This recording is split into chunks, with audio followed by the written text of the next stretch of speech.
আসসালামু আলাইকুম গাইস, দেখেন আমাদের ডেমরা এলাকার মধ্যে ফ্রি সার্ভিস শরবত খাওয়ানো হচ্ছে। সবাই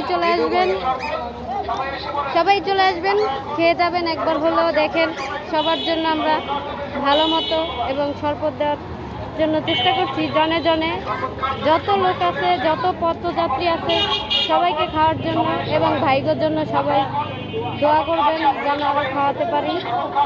দেখেছেন কিভাবে আমরা পথযাত্রী সেবা করতেছি।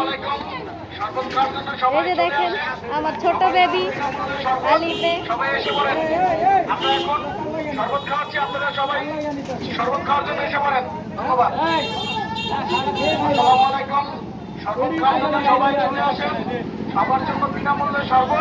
দেখতেই তো পাচ্ছেন কিভাবে চলছে আমাদের শরবত বিতরণ।